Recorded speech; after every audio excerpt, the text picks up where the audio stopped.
আচ্ছা, দেখতে, দেখতে আমরা আমাদের সিমান্টিক এসইও কোর্সের মডিউল 4 এ চলে এসেছি। সো আজকের মডিউলটা অনেক ইন্টারেস্টিং একটা মডিউল। কারণ আজকে আমরা শিখব কিভাবে আপনি আপনার অন পেজ যে এলিমেন্টস গুলো আছে সেগুলোকে সিমান্টিক এসইও যে প্রিন্সিপালের সাথে আছে ওইগুলোর সাথে অ্যালাইন করবেন। আপনারা যারা অলরেডি এসইও করে থাকেন অথবা করতেছেন অথবা শিখতেছেন কিছুদিন হলো, তারা অলরেডি অন পেজ এসইও কি জিনিস এটা জানেন, যে আপনার ওয়েবসাইটের যে জিনিসগুলোর উপর আপনার কন্ট্রোল আছে এবং যে জিনিসগুলো আপনি চেঞ্জ করতে পারবেন সবগুলোতেই আপনি অন পেজ এসইও করতে পারবেন। Weather it could be technical SEO, weather it could be on page, মানে একটা পেজের উপর যা যা চেঞ্জ করবেন সেটাকেই বলা হয় অন পেজ এসইও। আর যারা জানেন না তারা আমার এই চ্যানেলেই একটা অন পেজ এসইও সুন্দর একটা ভিডিও প্লেলিস্ট আছে, আপনি সেখানে যেয়ে দেখে আসতে পারেন, অথবা আমার ফুল এসইও কোর্সটাও আপনি ওইখান থেকে যা দেখে আসতে পারবেন, যেটা আপনাকে আরো বেশি নলেজ দিবে এবং আপনাকে একটা বেসিকটা ভালোভাবে বিল্ড করতে সাহায্য করবে। সো আমরা জানি অন পেজ এসইওর কিছু ইম্পর্টেন্ট এলিমেন্ট আছে, যেমন ধরেন title, meta description, heading tag, then sub headings, internal links, image alternative text, এগুলো অনেক ইম্পর্টেন্ট কিছু অন পেজের এলিমেন্ট আছে।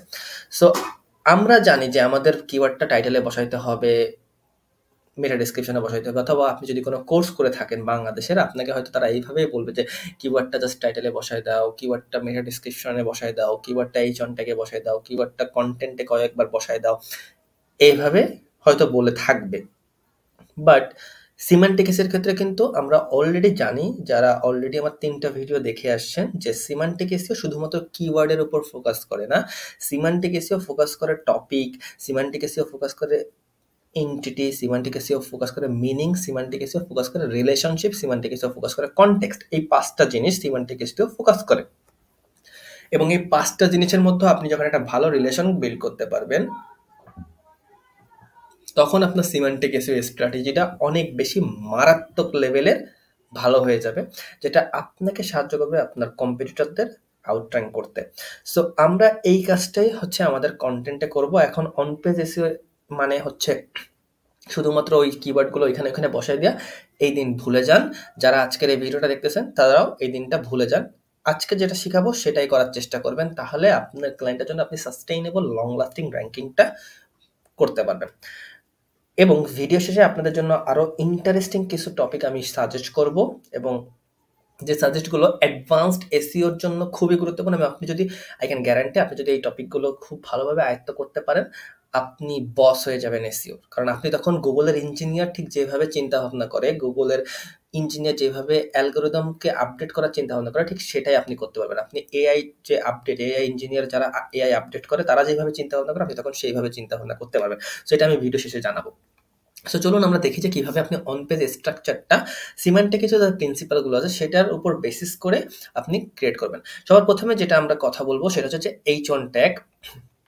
আপনাকে ফোকাস করতে হবে যে আপনার ওই পার্টিকুলার পেজটা যে বিষয় নিয়ে তৈরি করা হয়েছে, যে টপিকের উপর তৈরি করা হয়েছে, ওই টপিকটার সাথে আপনার অডিয়েন্সের রিলেশনটা কি।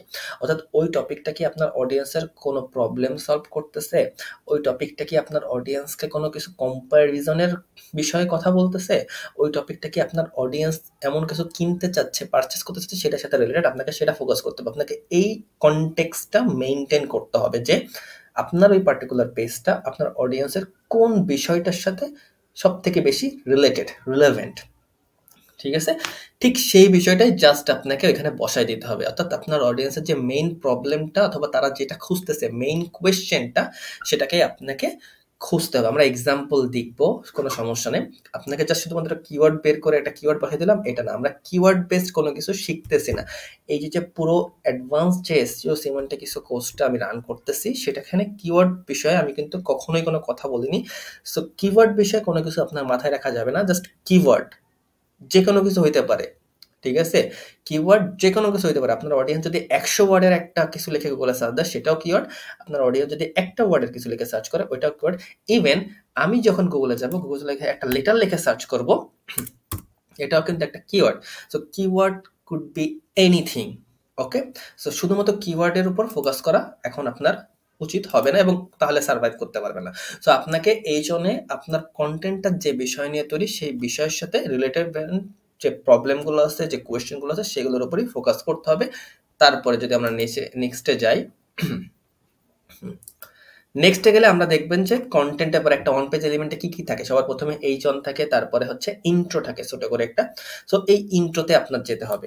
সো ইন্ট্রোতে গেলে আপনি কি করবেন, ইন্ট্রোতে গেলে আপনি যে অ্যান্সার গুলো আছে, অর্থাৎ আপনার প্রবলেমটা যেটা আছে, আপনার সলিউশনটা যেটা আছে, সেই প্রবলেমটা, সেই কোশ্চেনটার অ্যান্সারটা যাতে খুব দ্রুত দিতে পারেন, সেটা আপনাকে ইন্ট্রোতে ফোকাস করতে হবে।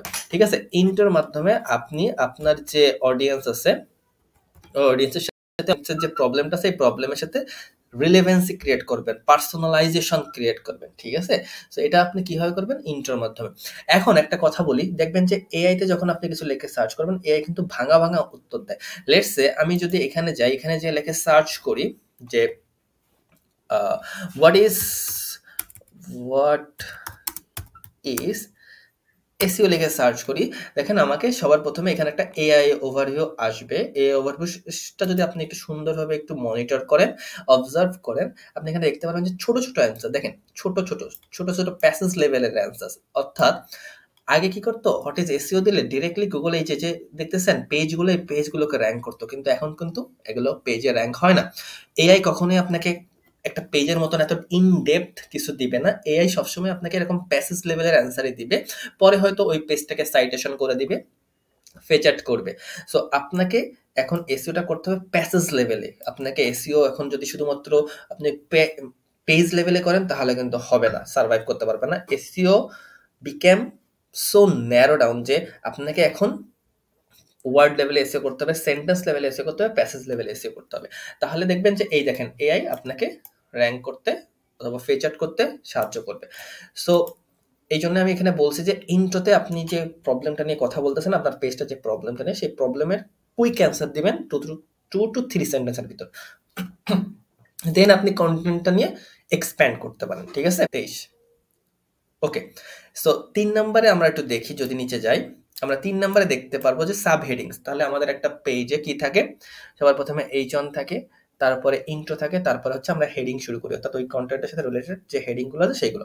সাব হেডিং এ আপনি কি করবেন, সাব হেডিং এ আপনি ইনটেন্ট গুলো, ওই যে টপিকটা নিয়ে কথা বলতেছেন, ওই টপিকের বিভিন্ন অ্যাঙ্গেল নিয়ে আলোচনা করবেন সাব হেডিং গুলোতে। ঠিক আছে, এবং সেখানে আপনি ওই যে ইনটেন্ট গুলো আছে, সেই ইনটেন্ট গুলোকে মিরর করবেন। অন আইডিয়া পার সেকশন, মনে রাখবেন যে অন আইডিয়া পার সেকশন। আমি একটা এক্সাম্পল দিই, সেটা হচ্ছে যে লেটস সে আমি জানি না হোয়াট ইজ এসইও। ঠিক আছে, সো আমি এসইও লিখে গুগলে সার্চ করলাম, আমার কাছে একটা আর্টিকেল আসলো। এখন আমি এসইও নিয়ে যেহেতু কিছুই জানি না, তো এসইও নিয়ে আমার কোনো আইডিয়া নেই, আমি জাস্ট এসইও সম্পর্কে জানতে চাইছি। জানতে ওইখানে দেখলাম ওকে ফাইন, তো আমি এখন এসইও সম্পর্কে জেনে গেছি, ডেফিনেশনটা জেনে গেছি। পরে আবার ঠিক নিচের প্যারা হইতেছে এসইওর কেন ইম্পর্টেন্ট। সো আমার কিন্তু এক্ষেত্রে এই কোয়েশ্চেনটা আসা, আচ্ছা আমি যে এসইও শিখবো বা এসইও কেন এত ইম্পর্টেন্ট, কেন সবাই এসইও নিয়ে কথা বলে। পরে আমি দেখলাম যে ঠিক আছে, এসইও একটা বিজনেসকে ভিজিবল হইতে, তার অডিয়েন্সকে রিচ করতে সাহায্য করে, এবং এসইওর মাধ্যমে, অর্গানিক্যালি রিচের মাধ্যমে একটা বিজনেস গ্রো করতে পারে, রেভিনিউ জেনারেট করতে পারে। তো আমি এটা জানলাম। এখন আমি আস্তে আস্তে শিখতে আমি বুঝলাম যে এখন তাহলে এসইও কি আর কোনো টাইপ আছে? হ্যাঁ, এসইও তো অনেকগুলো টাইপ আছে, on page, of page, technical, semantic, সব একটা টাইপ, টেকনিক। সো এরকম আস্তে আস্তে আপনাকে আপনার অডিয়েন্সকে গাইড করতে হবে। এটাকে আপনার সাব হেডিং এর মাধ্যমে করতে হবে, এবং প্রতিটা টপিকের জন্য আলাদা আলাদা ইনটেন্ট মনে রাখতে হবে। একটা সেকশনে, একটা হেডিং এ একটার বেশি আপনি ইনটেন্ট অ্যাড্রেস করবেন না। নেক্সটে আপনাকে কি করতে হবে, আপনাকে অবশ্যই ডেফিনেশন বেস আর্টিকেল লিখতে হবে, কারণ চ্যাট জিপিটি, পারপ্লেক্সিটি, এসব এআই বেস কন্টেন্ট যারা আছে, চ্যাটবট গুলো আছে, তারা কিন্তু আপনার ইনফরমেশন বেস কন্টেন্ট গুলো বেশি পছন্দ করে। সো আপনাকে ইনডেপথ ইনফরমেশন দিতে হবে, ভালোভাবে দিতে হবে, বুঝাই দিতে হবে, আপনার অডিয়েন্স, আপনার কাস্টমার যাতে বুঝতে পারে। ঠিক আছে, সো ডেফিনেশন বেসের ক্ষেত্রে আপনাকে ছোট ছোট ডেফিনেশন অ্যাড করতে হবে, এবং ডেফিনেশন গুলো নিজের ভাষায় বলতে হবে। মনে রাখবেন, চ্যাট জিপিটির ভাষায় না, ডিকশনারি ভাষায় না, নিজে বুঝাই দেবেন। যেমন ধরেন যে আমি যদি কোনো স্টুডেন্টকে পড়াই, যে আমি আপনাদেরকে কথা বলতেছি, আমি আপনাদেরকে বুঝাচ্ছি একটা পার্টিকুলার টপিক, এক্ষেত্রে কিন্তু আমি কোনো অফিসিয়াল কোনো ডকুমেন্ট থেকে আমি এটা নিয়ে আসি নাই, যে আমি অফিসিয়াল ডকুমেন্টে যেভাবে লেখা আছে আমি আপনাকে সেইভাবে বোঝাচ্ছি না, আমি আপনাকে নিজের ভাষায় বোঝাচ্ছি।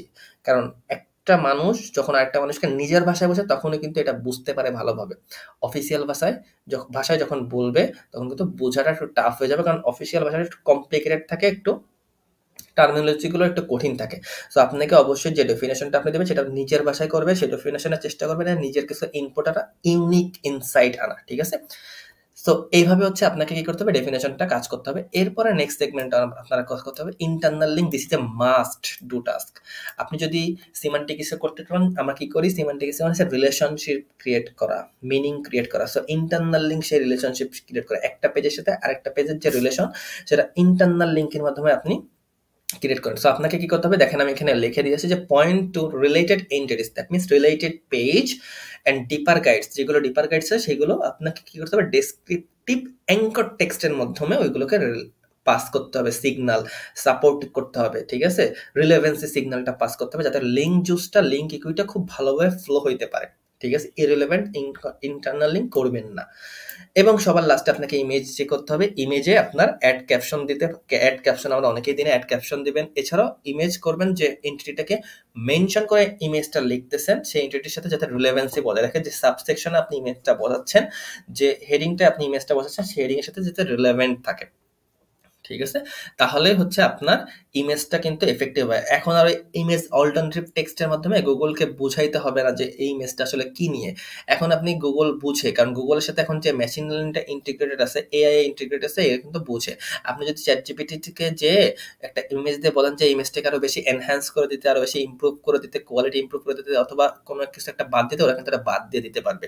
আপনি যদি জেমিনিতে যান, ওরাও সেম কাজই করতে পারবে। সো গুগলের সাথে কিন্তু এখন জেমিনির ইন্টিগ্রেশন আছে, ঠিক আছে, এআই ইন্টিগ্রেশন আছে। সো এখন আর ইমেজ অল্টারনেটিভ টেক্সট এতটা ইম্পর্টেন্ট না। আপনি একটা কথা বলে রাখি যে ক্লায়েন্টের যে যদি বলেন যে তোমার ওয়েবসাইটের ইমেজ অল্টারনেটিভ টেক্সট নাই 10টা 20টা, এইসব অডিটার এখন কিন্তু ক্লায়েন্ট খায় না। এইসব অডিটের মাধ্যমে কিন্তু ক্লায়েন্ট আপনাকে বুঝবে যে খুবই নিউবি, এর কাজ দেওয়া যাবে না। সো এখন যখন কথাবার্তাগুলো আপনি বলবেন, আপনার কথাবার্তা ওয়েট থাকা প্রয়োজন, আপনার কথাবার্তাগুলো প্রফেশনাল হওয়া প্রয়োজন। আপনার আসলে যেটা আসলে কাজে দিবে সেই টাইপের কথাবার্তাই বলা উচিত। সো এই ছিল অন পেজ এসইওর যে পার্সপেক্টিভে, সিমান্টিক এসইওর পার্সপেক্টিভে, সেটা অলরেডি আমরা জেনে গেছি। আশা করি আপনি বুঝতে পেরেছেন যে আসলে আপনার অন পেজ এসইওটা কেমন হওয়া উচিত। সিম্পল, যেটা অলরেডি বলে আসছে যে টপিক, মিনিং, এন্টিটি, কনটেক্সট, এইগুলোর সাথে রিলেশনশিপ ক্রিয়েট করতে হবে, কানেকশন ক্রিয়েট করতে হবে, তাহলেই হচ্ছে আপনার সিমান্টিক এসইওতে আপনি বস হয়ে যাবেন। সো আশা করি বুঝছি। এখন যে কথাটাই আসি সেটা হচ্ছে যে যারা অলরেডি আরো বেশি এক্সপ্যান্ড করতে চান নিজের নলেজ, একজন বস হইতে চান এসইওতে, তাদেরকে তাহলে কি করতে হবে, অনেক টপিক শিখতে হবে। যেমন ধরেন ১ নম্বর টপিক আপনারা নোট করে নিতে পারেন, আমি এখানে আর লিখতেছি না। যেমন ধরেন যে নলেজ ডোমেন কি সেটা শিখতে হবে। তারপরে আপনাকে শিখতে হবে কমপ্লেক্স অ্যাডাপটিভ সিস্টেম কি, আপনাকে শিখতে হবে নিউরাল নেটওয়ার্ক কি, আপনাকে শিখতে হবে কনটেক্সট ভেক্টর কি, আপনাকে শিখতে হবে কনটেক্সচুয়াল হায়ারার্কি কি, আপনাকে শিখতে হবে টপিক্যাল ম্যাপ কি, টপিক্যাল গ্রাফ কি, এন্টিটি কানেকশন কি, নিউরাল নেটস কি, সিমান্টিক্স নেটওয়ার্ক কি, সিমান্টিক্স কন্টেন্ট নেটওয়ার্ক কি, ইন্ডেক্সিং টায়ার কি, ইউনিক ইনফরমেশন গেইন কি, নলেজ গ্রাফ কি, ইনফরমেশন গেইন স্কোর কি, কোয়েশ্চেন জেনারেশন কি, হেডিং ভেক্টর কি, কন্টেক্সচুয়াল বেস কি, এভরিথিং আপনাকে শিখতে হবে। তাহলে হচ্ছে আপনি এই অ্যাডভান্স এসইও যুগে সার্ভাইভ করতে পারবেন। সো আশা করি আপনি অনেক ইম্পর্টেন্ট কিছু শিখতে পেরেছেন এবং আমি শিখাইতে পেরেছি। আশা করি আপনি সবকিছু ভালোভাবে বুঝছেন। না বুঝলে, যেটা অলরেডি বলতেছি যে এটা কিন্তু অনেক কমপ্লেক্স টপিক। এই টপিকটাকে যদি আপনি ইজি ভাবেন তাহলে আসলে আপনি এখনো বোগাসুরকে পাস করতেছেন। আপনাকে এই টপিকটাকে খুব কমপ্লেক্স এবং কমপ্লিকেটেড টপিক নিয়ে সামনের দিকে এগোতে হবে। একটা জিনিস বারবার দেখতে হবে, বারবার পড়তে হবে। কারণ এই টপিকটা ভালোভাবে মাথায় আনতে পারলে আপনি কিন্তু বস হয়ে যাবেন। সো এটাই ছিল। অবশ্যই চ্যানেলটা সাবস্ক্রাইব করে রাখবেন যদি ভালো লেগে থাকে। দেখা হবে পরবর্তী ভিডিওতে। সেই পর্যন্ত সবাই ভালো থাকবেন, সুস্থ থাকবেন। আসসালামু আলাইকুম।